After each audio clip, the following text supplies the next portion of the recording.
Good afternoon. It's Wednesday, the 11th of June, just after 1 o'clock. Welcome to UK Column News. I'm your host, Mike Robinson. My co-host today is Charles Malet. Welcome to the programme, Charles. Thank you, Mike.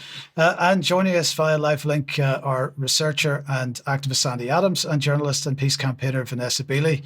Today, we're looking at proposals for digital ID and how it's being sold to us. Charles and I have been doing a lot of research on this, and there's a lot to discuss. We'll also be talking about defence and the food industry. And sticking with the issue of ID, Sandi will be looking at the increasing use of facial recognition in UK supermarkets, and she's also talking about the origins of a new film, which some of you may have seen already, called The Agenda. And of course, Vanessa joins us live from Lebanon. She will be covering demands for resignations from the Foreign Office and Israel's funding and arming of ISIS, allegedly. So, Charles, let's begin with digital ID, because the British government has decided that we all need one. They have, yes, yet again. But there's going to be a lot to get through. But we'll start with going back a little bit. So just over a year ago, the Starmer regime came to government, and the momentum for a national digital identity has gathered more and more energy. Looking at the plan for change, last year's manifesto, it's clear that there's no mandate to do so, because, of course, digital ID was never mentioned. But instead, the policy has been driven by a Trojan horse in the form of a countermeasure against uncontrolled migration. In April, a group of Labour MPs wrote an open letter declaring the need to secure our borders, and that the time has come for what they call an ambitious digital ID programme. So the clamour for greater control over immigration coincides with the release of end-of-year figures from the Office for National Statistics, indicating that net migration into the UK has dropped by half. Now, although one thing the ONS is unlikely to be accused of is accuracy, these figures are provisional, and there are all sorts of caveats, like the omission of the numbers of asylum seekers, for example. Last month, in what was a very obvious ploy to set the conditions for a universal digital ID, the government published a white paper on immigration, at the core of which was a control mechanism on which they say they are pinning all their hopes. They say we will strengthen border security by rolling out digital identity for all overseas citizens through the implementation of e-visas and new systems for checking visa compliance, replacing the former biometric residence permit cards. Now, the latest volley has been fired by Labour Together, a think tank which is inextricably linked with the Starmer camp, most obviously because of the current Chief of Staff at Downing Street, Morgan McSweeney, who has jumped directly from Labour Together into Starmer's inner circle back in 2020. In the executive summary, they state that 1 million people live in the UK without permission to do so, undermining Britain's social contract and sense of fair play. They go on to say that this is how a mandatory universal national identity credential, they're calling it BritCard, can help Britain control illegal migration and secure its borders. Now, platitudes are, of course, tossed out to appease the reader. Quote, "This is your country. You have a right to be here. This will make your life easier. It is at the heart of the social contract," and it goes on in that sort of vein. Now, in light of the perhaps inaccurate figures from the ONS, this might seem like quite the sledgehammer to crack this particular nut, as it's only explicit in its remit to deal with less than 1% of the UK population. Moreover, it appears to break with the line on digital ID until now, which is set out by the Office for Digital Identities and Attributes, which is categoric in stating that this kind of ID would not be mandatory and therefore not universal. Now, as a demonstration of how this kind of drift occurs, it is worth looking back to the words of Boris Johnson on the subject of identity.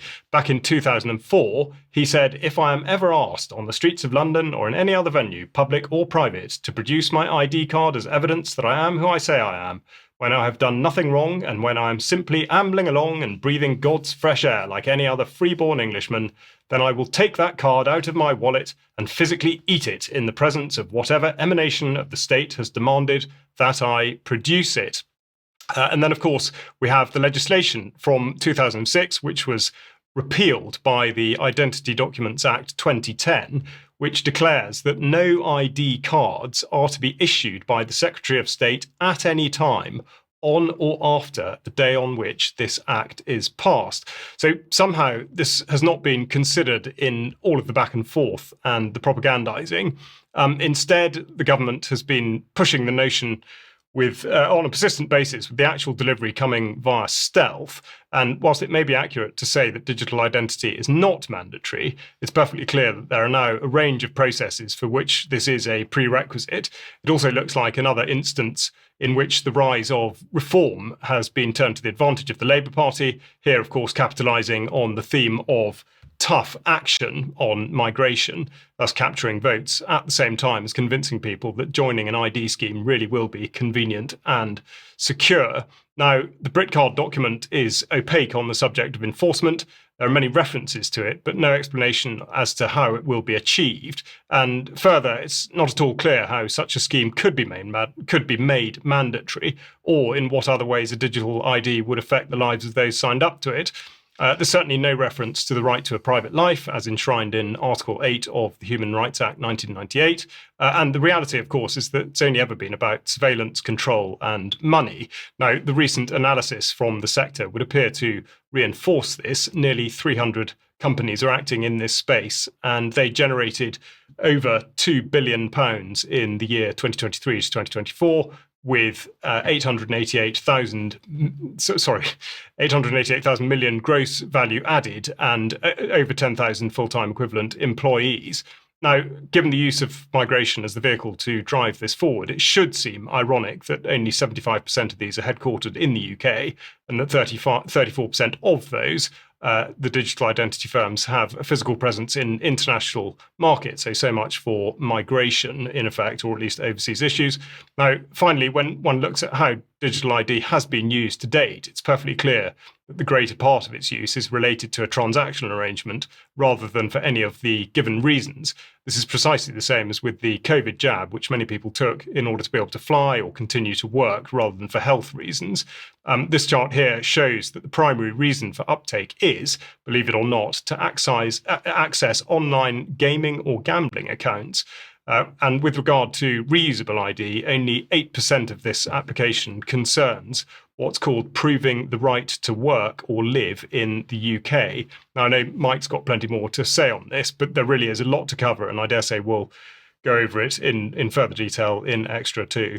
Just a quick correction. It's 888 million, not 888,000 million, of course. That's true, because that's not a number. Yeah. Yes, indeed.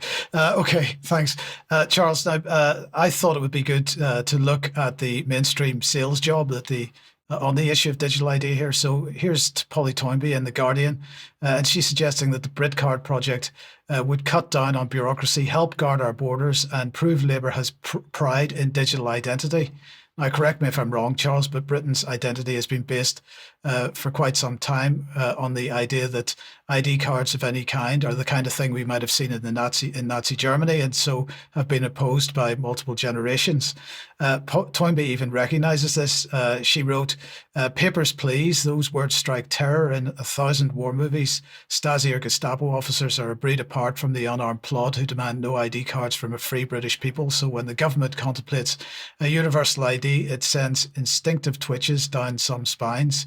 And my question is, do they think enough of the generations who remember this have died, and so time to press ahead? I suspect that's possibly the case. Or is this part of the preparations for the next war? That might be the case as well. Then we have Andrew Orlovsky writing in The Telegraph. He believes the digital ID cards could be Starmer's poll tax, referring to Thatcher's original attempt at local taxes, which resulted in just about everyone coming out onto the streets in protest. And he says here, but there are two serious problems. And they're set on a collision course. First, BritCard will be mandatory, so we'll be forced to use it or go off grid entirely. Second, and this should alarm us all, Labour Together proposes that BritCard will use the government's One Login digital identity service, which is mentioned 13 times in the proposal. This has become an expensive and sprawling government IT project that has engaged hundreds of contractors and cost taxpayers over £300 million. What we know about it is very troubling. Concerns have been raised about the security of the project at the deepest levels of the state. when we create a one login account, it hoovers up our personal identification documents. This ID becomes the key that unlocks other government services. So an insecure system has serious consequences. It not only puts individuals at risk of identity theft and impersonation, but also makes defrauding the government much easier. End quote. Now, Bloomberg here then points out that digital ID of all kinds is here, with a report on Sam Altman's eyeball scanning orb devices that Charles reported on a few weeks ago. And they say that starting this week, people in London will be able to scan their eyes using Tools for Humanity's proprietary orb device. The company said in a statement on Monday, and the service will roll out to Manchester, Birmingham, Cardiff, Belfast, and Glasgow in the coming months. Then we had Apple, who held their WWDC keynote presentation on Monday and describe the latest features they'll roll out this year across their platforms, including expanded support for digital ID. And I'll end by drawing everyone's attention to Big Brother Watch's campaign to get the Starmer regime to drop the whole insanity. Rebecca Vincent here, interim director of Big Brother Watch, said, "Make no mistake, the new digital ID proposal reportedly being considered by the government is another plan for a mandatory universal ID under a new guise. The so-called BritCard would fundamentally change everyone's relationship with the state, moving us towards a papers, please society," citing that phrase again, and putting a burden on all law-abiding people to prove our right to be here. This would mark a severe departure from Britain's long and proud history of resisting mandatory ID, but the debate about digital ID isn't really about migration. It's about access to and control of everyone's data.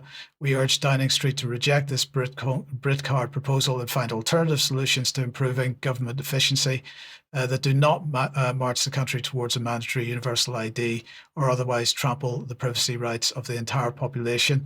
Well, okay, the place to start with any campaign on this issue surely would have been the Data Use and Access Bill, which Charles has mentioned already. But it's too late to engage on that now because it's going through its final stages in Parliament and it's right on the verge of royal assent.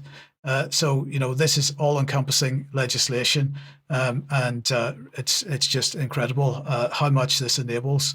But that is the basis of everything that's going on in this area. It absolutely is. And I think it speaks volumes that the only sales points or sales pitches concern absolutely everything but the merits of the system. It's either for going on computer games or gambling, or it's for migration, or at least figures that concern only 1% or less of the population, or it's for something entirely spurious that there is quite clearly not sufficient information or substance to be able to sell it properly. And I think it's known that if they tried that, it absolutely wouldn't work. People would reject it wholesale. There's no need, no point. And we just as a final point on this piece of legislation, it is an enabling act and it enables, as I say, such a broad use of our individual data. It really should have been campaigned much more stringently against from the beginning.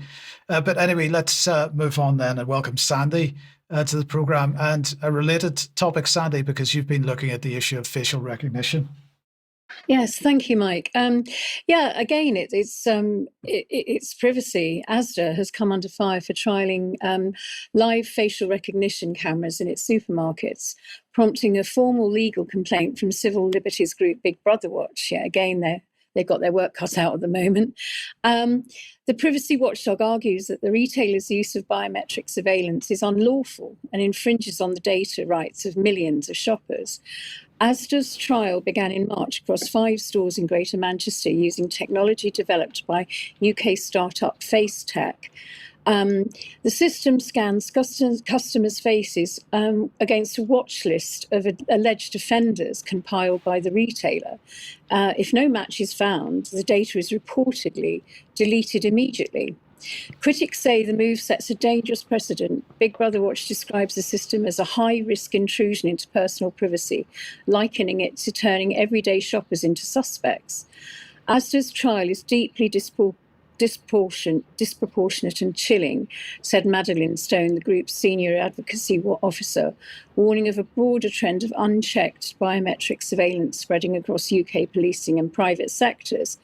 The complaint argues that widespread deployment of LFR could have a profound impact on the data rights of tens of millions of people and urges regulators and government to step in before the technology becomes normalised. The controversy reflects a broader public unease over facial recognition. In the UK, the Ada Lovelace Institute has also issued warnings saying that LFR is being rolled out in a legislative void. The group says current UK laws are fragmented and inadequate to regulate such invasive technologies and called for urgent legal reform. The scale of biometric surveillance in the UK is growing fast. A joint investigation by The Guardian and Liberty Investigates found nearly 5 million faces were being scanned by police in 2023 alone, resulting in over 600 arrests. Now LFR is being trialled not only in supermarkets but also in sports venues and high street chains like Budgeons and Sports Direct. Most retail use cases, especially for marketing, surveillance or general customer tracking, are unlikely to meet these standards and would likely be ruled unlawful if tested in court. So I noticed that my local Home Bargains store were using live facial recognition. They alert customers with a small notice on the entrance that, frankly, most people wouldn't see, saying it was for your safety. Your facial recognition data is captured when you enter the store. If it doesn't match their banned list, it's supposedly deleted automatically. But how can you be sure? This requires a boycott of Home Bargains and any store that's rolling out this technology without consent. This is a recording of me challenging the manager of Home Bargains. Oh, hello. Sorry, I just noticed you've got facial recognition. Yes. What happens if you don't want your face to?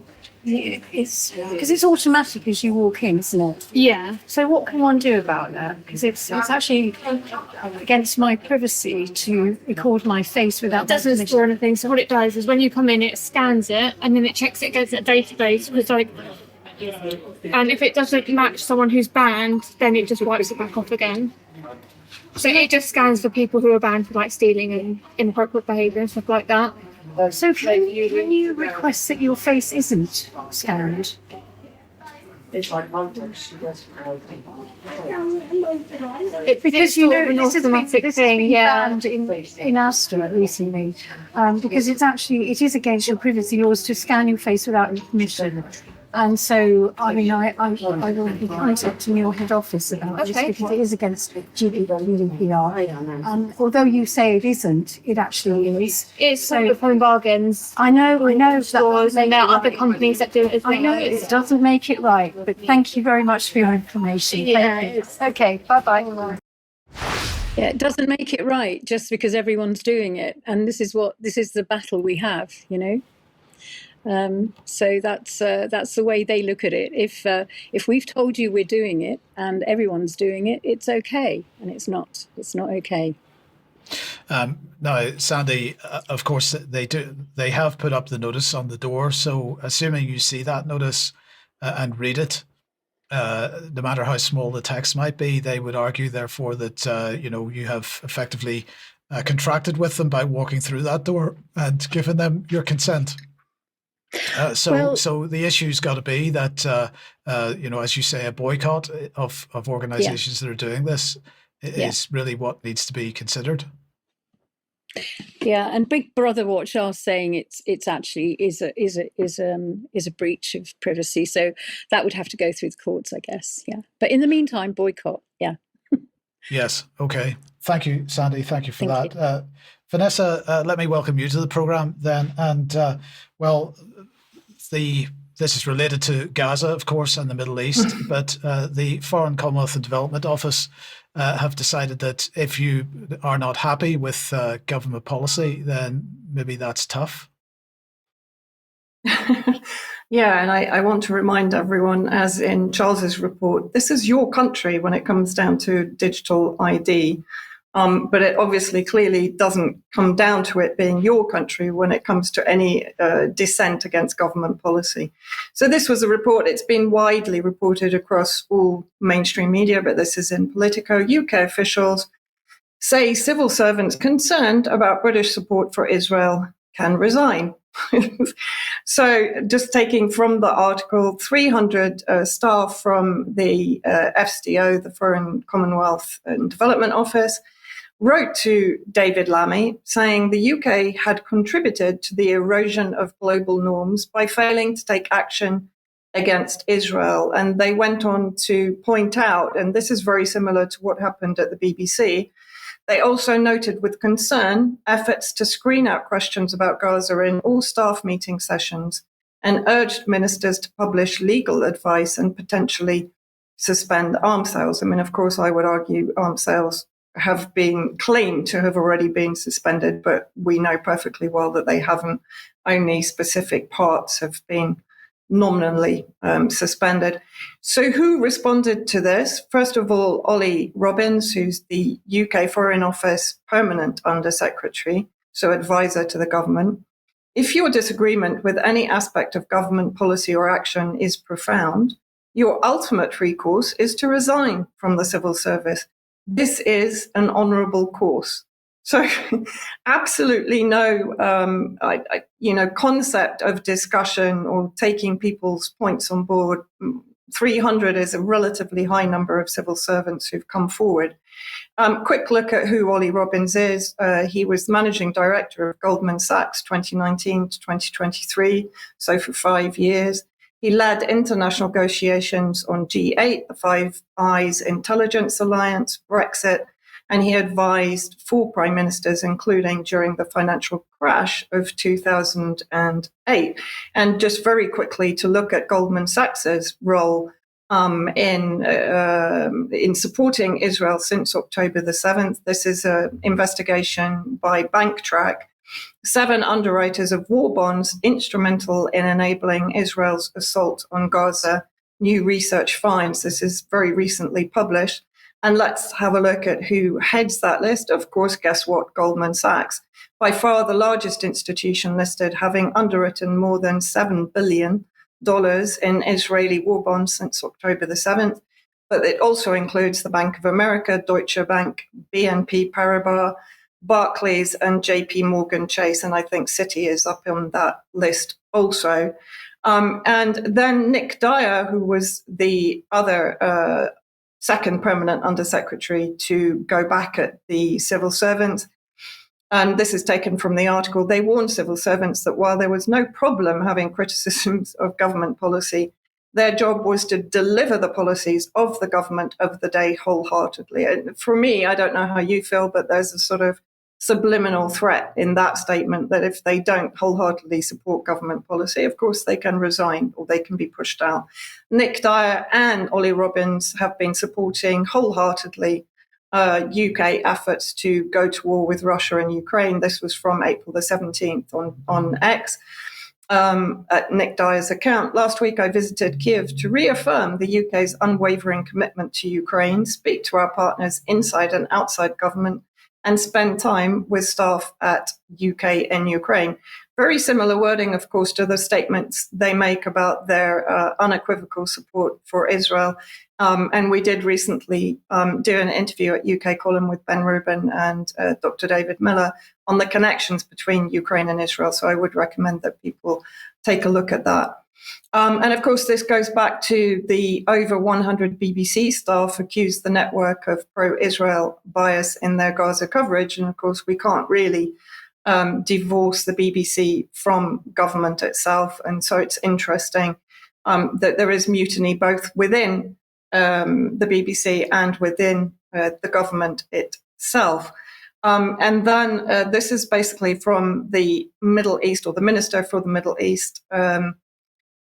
Yesterday, Israel and the occupied territories, Minister for the Middle East statement to Parliament on UK sanctions on Israeli government ministers, Itamar Ben-Gvir and Bezalel Smotrich, who of course are considered to be the furthest right extremist members of Netanyahu's government, who have been, let's say, at least encouraging the reformation of the former Israeli terrorist factions, Ergun and Stern, under the control of Ben-Gvir in the occupied territories. Ben-Gvir has effectively been arming the extremist settler factions And obviously, they've been leading consistent attacks against Palestinian farms and property. And of course, we know that the annexation of the West Bank is continuing in line with the continuing genocide of Palestinians in Gaza. So what did Hamish Falconer have to say? It's a very long statement. People can go and read it themselves, but I just took a couple of points. So he's saying this is why we've pledged 101 million to the Palestinian people this year. Quite who those Palestinian people are, he doesn't clarify. Why we are working to strengthen and reform the Palestinian Authority. Of course, the Palestinian Authority, under the leadership of Mahmoud Abbas, is known to be nothing more than a stooge working on behalf of the Zionist regime and actually punishing their own Palestinian resistance against the consistent Zionist ethnic cleansing in all areas of Palestine. And he says that we are clear that Hamas must release hostages. Of course, again, no mention of the 9,000 plus hostages taken by Israel since October the 7th and existing prisoners in Zionist jails that are being raped and tortured and physically abused on an hourly basis, many of them, of course, dying in imprisonment from starvation and torture. So he's clear that Hamas must release hostages, but no mention of the Zionist-held hostages, and that Hamas must have no role whatsoever in Palestinian governance. Now, this is connected to my next report on what's happening in Gaza, but it's clear that the British government is defending the United Kingdom of Israel over and above British citizens, in my opinion. Vanessa, let me ask you a quick question. If you were working for the British Civil Service and you felt that you were being asked to do things which were counter to your personal morality, would you resign? Well, no. I would kick up a fuss, which I guess these 300 civil servants have attempted to do, and effectively are not being listened to. And the fact that in staff meetings, Gaza is not even being allowed to be brought up. I mean, I think that there should be, and there is scope under legislation, I'm guessing, for the civil servants to take action against the government for not heeding their concerns over British government policy. Yeah. Brilliant. It is an astonishing line to take. I think for the Foreign Office to double down on this is inexcusable, really, especially at the same time as even the head of the ICRC in the region is describing the flagrant abuses of international humanitarian law and the complete disregard for the Geneva Convention. So for the Foreign Office to take this line seems entirely tone deaf, for want of a better phrase. I mean, yes, I think it's much more to talk about, but it seems a disgraceful way to treat people with entirely legitimate and legitimised concerns. Absolutely. Okay, if you like what the UK Column does, you would like to support us, the place to go is support.ukcolumn.org. There are options there to help us out, including making a donation, joining as a member. And if you do join as a member, of course, you get access to members-only content, such as UK Column News Extra, which immediately follows this programme. You could support us by picking something up at the UK Column shop. Or if you want to buy something from clive2carl.com, if you use the link on this page, we do get a small commission for everything that you buy, although it doesn't cost you any more. And I just want to say once again, a massive thank you to everybody that does support us in this way. And also a thank you to anybody that does support us by sharing our material, because of course, although share links are provided on the pages that are on the UK Column website, it is increasingly difficult for us to get content shared on social media, and your help is absolutely needed. Now, tonight at 7 p.m, Jerm will be speaking to Zoe Harcom, and this is Everything They Tell You About Diet is Wrong. Fascinating discussion. Yeah, it absolutely is. Just flies in the face of all the conventional wisdom, particularly that that's pumped out by the government, all the nonsense such as 5 a day and don't eat meat, and she will set the record straight. So really worth listening to. Okay, 7 p.m. tonight in the usual places, including ukcolumn.org/live. And then tomorrow at 1 p.m, also in the usual places, Brian is speaking to Vicky Ash. Now, this interview is with a survivor of abuse, so please be aware that watching this could be triggering. However, it is an overwhelmingly positive interview, so do join Brian at 1 p.m. for that. The interview that went out at 1 yesterday with Gemma Cooper, on Reflections on a Day with Mothers Separated from Their Children. That is up on the UK Column website as an on-demand version. If you want to have a look at that, please do. And Charles, the next On Location event date for everybody's diary, Saturday the 18th of October. Yeah, we'll be there before we know it, and we are very excited about it with good reason, having had an event in Bristol and indeed Cheltenham this year, and these in-person events absolutely are the way to go. But I think mainly for now, it's important to say that we've got a theme which is going to be health, and therefore, of course, considering what Zoe Harcombe has to say is really pertinent. But it'll be a terrific gathering, this time in the north of England, so hopefully an accessible place being York for people perhaps even from north of the border. And we're delighted to say that the venue's fantastic. It'll take cash. There'll be a chance for a social in the evening. And indeed, there'll be contributions from UK Column presenters throughout the day. So really, really exciting event on the horizon. And there'll be more details and the detail with regard to tickets in due course. And finally, a announcement about tonight, June the 11th, 7:15 for 7:30, Healing's Future. This is talking about Havant Borough Council leader, Councillor Phil Mundy. He'll be speaking. Havant's Chief Planning Officer and your Havant Borough Councillors and so on. Do head along to that if you want to get involved in local politics in that part of the world. Now, Sandi, let me welcome you back to the programme. And just over 2 weeks ago, we met with Mark Sharman and Phil from Oracle Films to look at their new documentary. What were your thoughts? Yeah, I mean, it's been long awaited, and it's called The Agenda, Their Vision, Our Future, and it was premiered on YouTube, Rumble and X last Wednesday. If you haven't seen it yet, it's well worth sitting down for an evening with friends and watching it. It is 1 hour, 50 minutes long, but it's excellent. It's almost like a feature film, excellent in quality and sound and vision.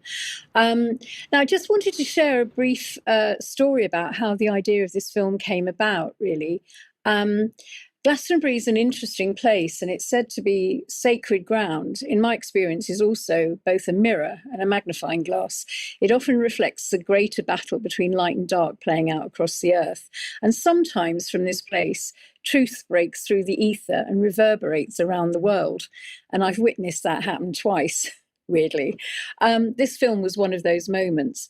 After a council meeting about net zero and 15-minute cities, which astonishingly went viral in March of 2023, we challenged the council to the great net zero debate at the town hall on the 7th of July, which was live streamed by UK Column, thank you. Unbeknownst to me, Mark and Patricia Sharman were in the audience, and after the event, they asked if I would help them with a film about Agenda 2030. I agreed, and I gave them all I had on the subject and pointed them towards a few people who were already doing excellent work in that area and inspired me: Patrick Wood, Rosa Corey, Alan Jabi and more. Mark and Patricia and Phil Wiseman from Oracle Films ran with it, and the project just grew and grew. It was a real learning curve for them too, but after 2 years of extremely hard work, the result is nothing short of a masterpiece. It's amazing. Some people feel it hasn't gone deep enough, and yes, we all know there are deeper layers and other scenarios not dealt with in the film. However, delving too deeply may result in losing the engagement of your audience. This film effectively helps those new to understanding the links between climate, COVID, and technocratic control, and to make sense of the current events that are going on in our world. The deeper truths, I'm sure, will come later. As I said earlier, you can find the film on Oracle Films, X or Rumble. YouTube, sadly, were interrupting it with ads every few minutes, and that was YouTube, not Oracle Films, by the way. So it's probably best to view it on Rumble or X if you don't pay for not having ads. So let's have a look at that trailer. The lust to control other human beings is a story as old as time. There's a very strong drift in the direction of globalization, of the ultimate centralization of control in the hands of unelected officials at supranational organizations. They want all of the resources of the world in their pocket. The bigger picture is that an attempt is underway now to collapse liberal democracy and replace it with global technocracy. This is a coup. They're saying we can control with rules. We don't need currency anymore. It's like an inverted prison. You are supposedly free to roam about, but everything you want to access is behind lock and key. The potential for social control is gigantic and potentially irreversible. They plan to commandeer land, reduce farming, and radically change the food we eat, transform the supply of electricity, and then dictate how we use it, and replace currency with a system of credits. All three strategies are built on the premise of a climate crisis caused by carbon dioxide. I do not think there's a climate crisis, and I base that on all the evidence and the climate data sets that we build to answer questions just like that. The government is very clear that they want a catastrophic story. There is no single science paper that proves conclusively that humans control all or most of the global climate. Europe's mad dash towards net zero is effectively economic suicide. Politicians are purposely impoverishing ordinary people, purposely deindustrializing Europe. It's just tremendous amount of damage in the name of saving the planet. It does make you ask, what is it we're actually saving if we're paving it over?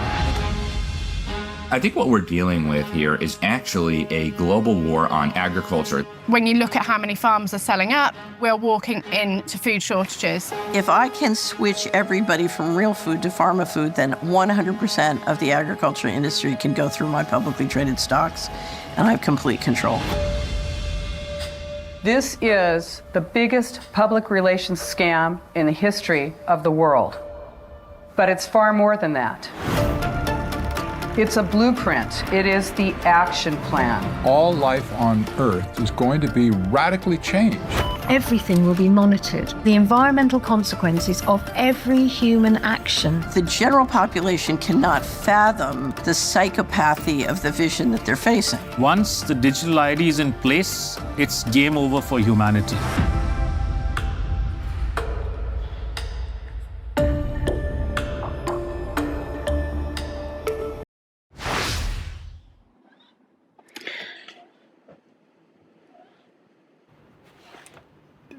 So, Sandi, it is a fantastic film, and we absolutely recommend everybody watches it. Yeah. No, it really is great for people who. It's beautifully produced, and for people who really need to join the dots, and there's a lot of them. You know, this has the capacity to really wake up millions of people all over the world, and start their journey into really understanding what's going on. And I think they've done an amazing job. I really do. Yeah, thank you. So the message from us is absolutely share it.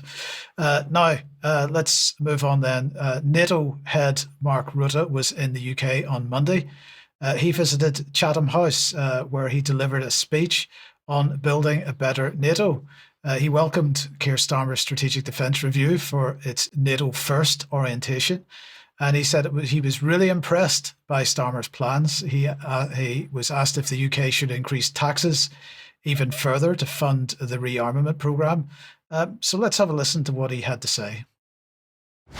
Well, it's not up to me to decide, of course, how countries pay the bill. I mean, what I know is that if we want to keep our societies safe, and look, if you do not do this, if we would not go to the 5%, including the 3.5% core defense spending, you could still have the National Health Service, or in other countries their health systems, the pension systems, etc. But you'd better learn to speak Russian. So if that didn't have you in stitches, I'm not quite sure what will. But, what's he saying here? If we want to keep our societies safe, I wasn't sure that. I mean, this is a narrative that we keep hearing, particularly since COVID, that government is here to keep societies safe. He went on to say, we will build a better NATO, one that's stronger, fairer, and more lethal, so that we can continue to keep our people safe and our adversaries at bay. And this is the same narrative, exactly the same narrative as from the Strategic Defence Review. Is this the role of government or NATO for that matter? Anyway, according to Rutte, it's all about the supposed Russia threat Russia could be ready to use military force, he said, against NATO within 5 years. 5 years, he went on to say. Let's not kid ourselves. We're all on the eastern flank now. The new generation of Russian missiles travel at many times the speed of sound. The distance between European capitals is only a matter of minutes. There's no longer east or west. There's just NATO. Now, of course, we don't need to concern ourselves with the fact that NATO is more than 1,000 kilometers closer to Moscow than it was during the Cold War, and that Russians have been warning for decades about what that would mean. But Rutte also mentioned China, which he said is also modernizing and expanding its military at breakneck speed, and so on. I mean, he just went on like this for the whole presentation. Now, as for what NATO, the alliance itself, needs, it needs a 400% increase in air and missile defense, millions more artillery shells, a doubling of logistics, supply, transportation, and medical support capabilities, more jet fighters and tanks, drones, long-range missile systems, and so on. It is clear, he said, if we do not invest more, our collective defense is not credible. Spending more is not about pleasing an audience of one. It's about protecting 1 billion people.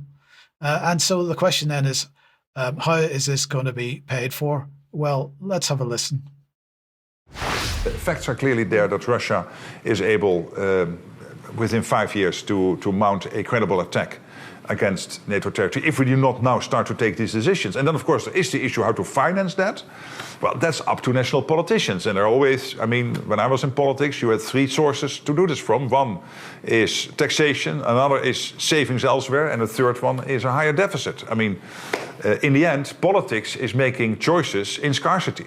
This is why you choose your politicians, and then a centre-left politician will make different choices from a centre-right politician. But okay, that's up to the national government. But my point is, we've got to do it.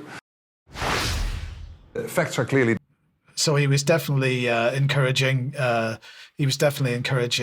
Starmer to increase taxes, but deficit spending. We've seen recently the removal of limitations on deficit spending in Germany, and this is increasingly going to be something that we're looking at, more and more debt. I would imagine that the speculators are getting very excited, at the thought of what all this is going to mean for stock prices of defence contractors, as you pointed out last week, Charles. But in the meantime, there's been some pushback around Europe. The Madrid Assembly Against Rearmament and Militarization, a coalition of more than 70 groups held a rally in Madrid on Saturday against the EU's rearmament drive. There were about 68,000 people on the streets. It was the largest anti-war protest in Spain for quite some time. And to quote them, they said, "We view with concern and anger the warmongering drift that EU leaders and governments have embarked upon, trying to drag the peoples of the continent into it. The hidden objective behind the tangle of media intoxication is, after having plunged our productive economy into deep crisis, to justify to the public a huge transfer of public funds to the death industry." And so they ran with slogans along the lines of no to war budgets, no to rearmament, no to the militarization of society and the economy, military spending for social purposes. They instill fear on us and sell us, quotes, security, and they're bang on the money with most of that anyway.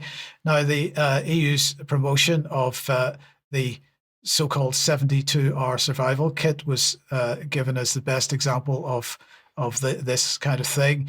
And as I said, this was a coalition of groups. They all agreed on the anti-war message. Many groups chanted and carried banners calling for NATO bases to be thrown out of Spain, although reportedly not everyone was quite on the same page on the NATO question. But nonetheless, they got together to run this. And just to finish this segment, we'll mention this article here. This is from The Guardian.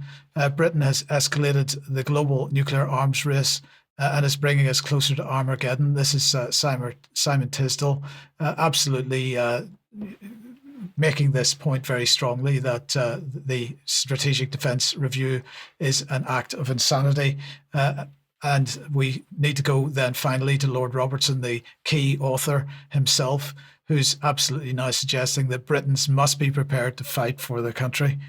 I don't think so, George.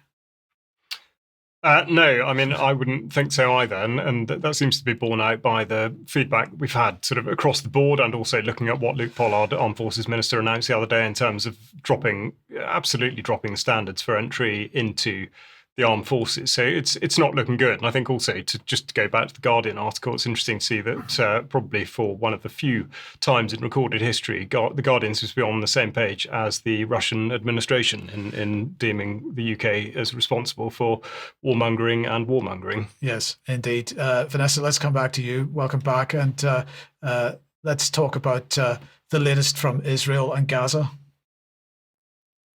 Yeah, well, shock horror. There are reports that Israel, or rather Netanyahu's regime, is funding ISIS in Gaza to attempt to overthrow Hamas, or to at least muddy the water. Of course, Israel was also admitted to having funded and armed the various groups fighting to overthrow the Syrian government, and those included ISIS and Al-Qaeda. So here it is, Avigdor Lieberman accuses Netanyahu of arming ISIS-linked militias in Gaza. The PM's office offers no denial. And then let's see exactly what Lieberman said on a Cannes TV interview. I put that in. The Zionist regime was, in quotes, transferring weapons to a group of thugs and criminals who identify with ISIS on the orders of the Prime Minister. So let's have a look at who this group is very quickly. Abu Yasser Shabab is the leader. A resident of Rafah in southern Gaza declared formation of a new armed force, which identifies very much with ISIS ideology, operating under the Palestinian legitimacy, allegedly, that received the blessing of the Palestinian Authority leadership. So let's go back to the fact that the British government has been recently working hard to develop collaboration with the Palestinian Authority. So is the British government effectively, by default, also supporting ISIS, that is collaborating with the PA in Gaza? A question that should be raised potentially with the British government itself. Netanyahu has come back and actually confirmed that Israel is arming effectively ISIS. He determines them to be clans in Gaza to fight Hamas after Lieberman's allegations. So effectively, they have admitted it. And what did his office actually say in this article in the Jerusalem Post? These statements must be a glaring red line for anyone. So in other words, they're attacking Lieberman, outing them. For anyone who cares about the security of the state. They harm, first and foremost, our soldiers and put hostages at risk. Israel's interest is to protect soldiers by using whatever means possible. So a very sort of convoluted statement there put out by Netanyahu to try and defend the fact that he is, while claiming to be fighting terrorists in Gaza, he's actually now funding and arming terrorists in Gaza to fight terrorists in Gaza. I mean, you can't sort of make this stuff up. And recently there was a video circulating on social media in the last 2 days, which show the ISIS factions opening fire on the aid queues, which of course is a lure, it's a trap to bring out the young men from the remaining so-called safe zones in Gaza that of course are not safe zones at all. They're being routinely bombed, and then basically to open fire on them. So the IDF now doesn't have to do it. It can rely now on ISIS, as it did in Syria, to run its war against the resistance in Gaza. So let's just have a look at the video.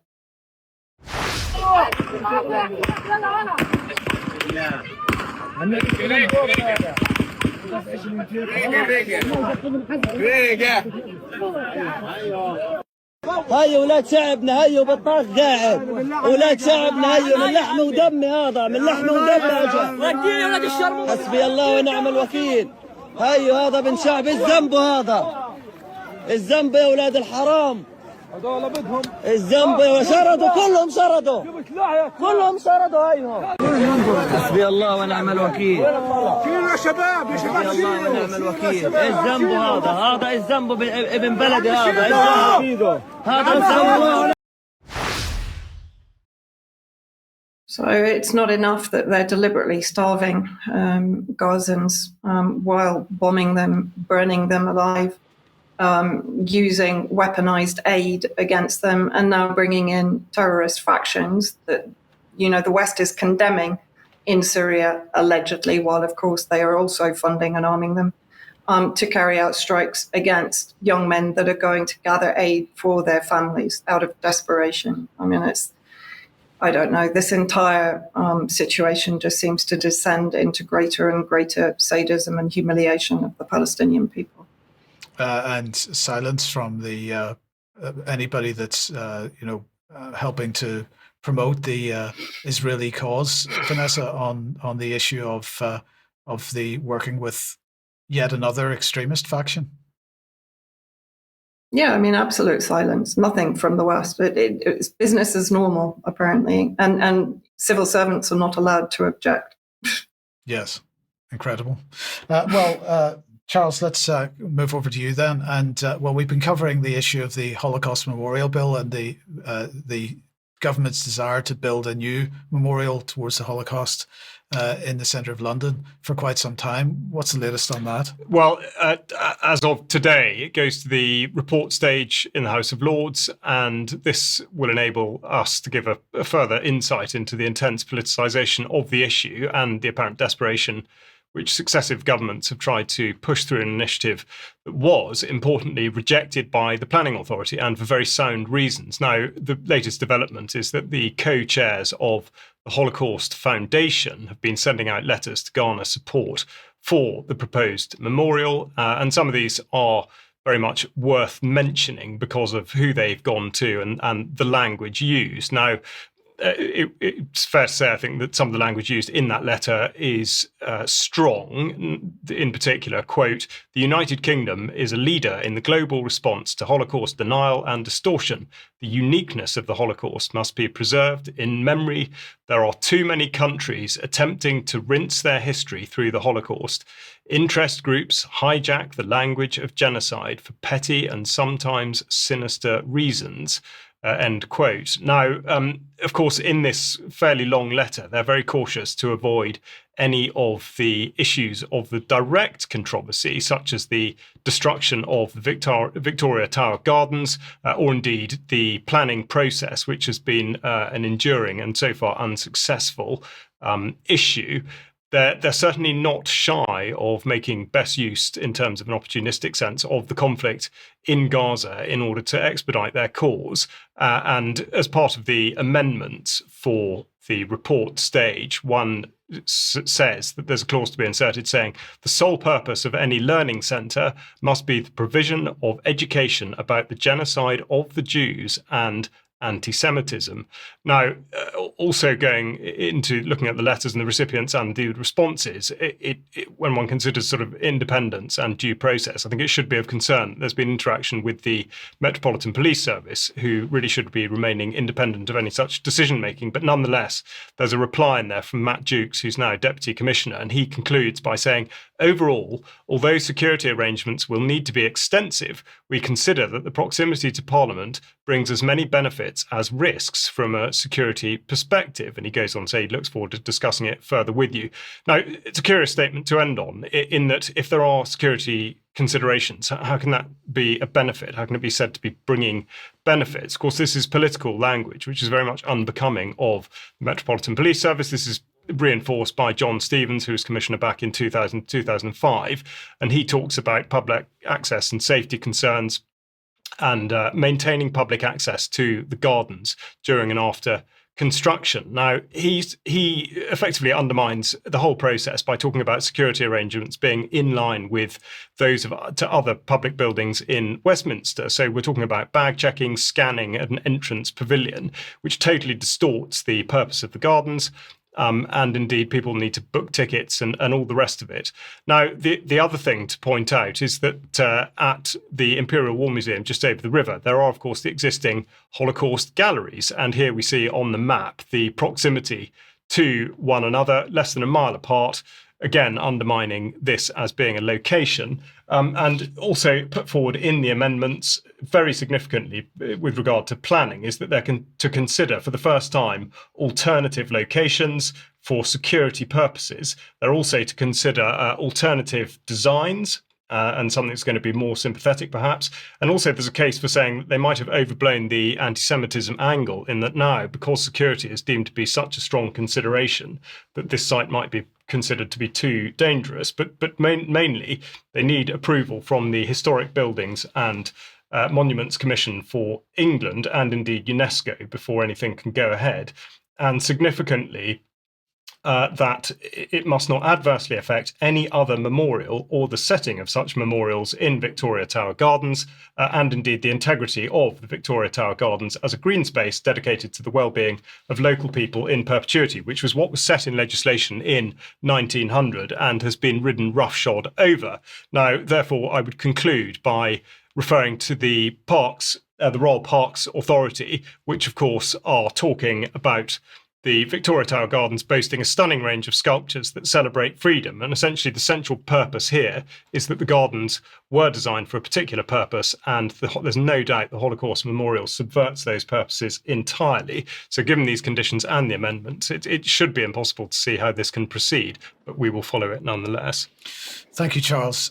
Sandi, let's then come back to Glastonbury for a second. And the Glastonbury Festival has some strange medical advice.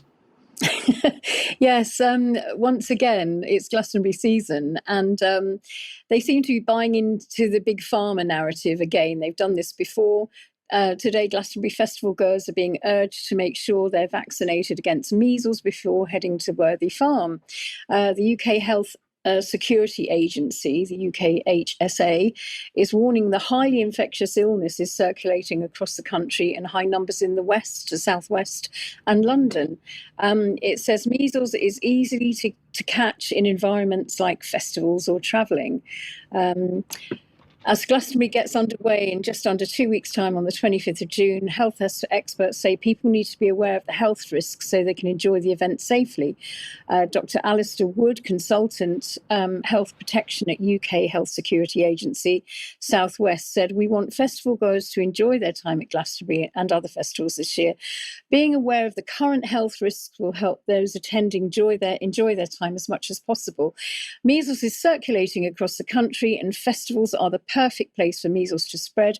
If you're not fully vaccinated against measles, mumps and rubella, please contact your GP to see if you can get an appointment before coming to the festival."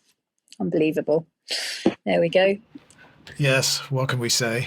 They Yes. keep banging this drum, don't they? They absolutely Yeah. do, but it's a drum that yields loads of money, so keep banging it. Absolutely. Okay, well, look, we'll end then today with animal health. And, well, in fact, we're not really talking about animal health, but we're talking about slaughtering of animals here. We are, but the overall issue being that of animal welfare, which the government makes great claims to care about. And on Monday, there was a debate in response to a petition which had received over 100,000 signatures, and the title was to ban non-stun slaughter in the UK. Now, this should have led into a discussion about animal rights, but in fact, the reality was rather different because, and this is not to criticise the starter of the petition, but it turned into a rather divisive debate, more concerned with people than practices. The current law, of course, states that in both commercial and home slaughter settings, there is a religious exemption in that this mostly affects the Jewish and Muslim faiths, in that non-stun slaughter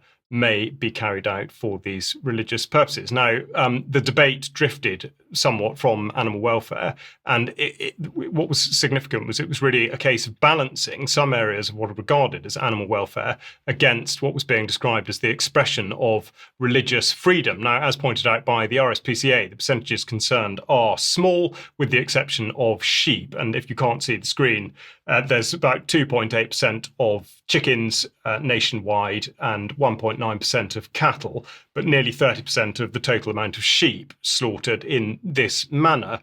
So the issue kept returning to Judaism and indeed Islam, and therefore the people involved. There were lots of contributions from Jewish and Muslim MPs putting forward their case. But what did drop out of it was, of course, the fact that the government really pays lip service to animal welfare in the wider context. So there was no broadening of the debate, as indeed there should be, one might say, about the treatment of animals in life, in commercial farming, and indeed in death, because, of course, the vast majority of animals are not killed in this manner, but there are certainly problems within the system. The other thing, again, not discussed at all, was slaughter on suspicion, which we've covered a lot with regard to bird flu, and the number of birds have been destroyed with techniques such as expanding nitrogen foam or indeed gassing. So this is all part of the sort of rather confusing agenda as to whether we should or shouldn't eat meat and whether we should or shouldn't be afraid of animals, something that seems to be encouraged and discouraged by government at the same time.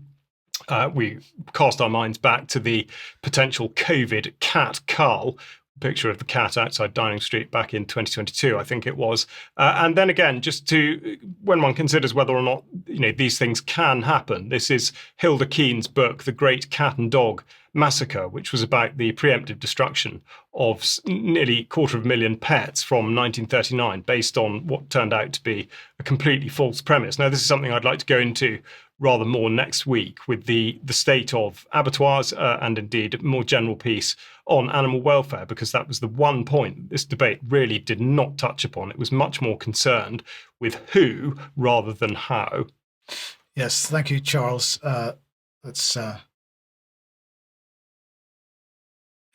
Charles. Right, I'll just, you're having trouble with numbers today, 750,000, not 250,000. Okay, well, thank goodness you're here. Yeah, all right. We're going to leave it there for today. Thank you, Charles. Thank you, Vanessa. And thank you, Sandi. We'll be back in a few minutes if you're a UK Column member for some UK Column News Extra.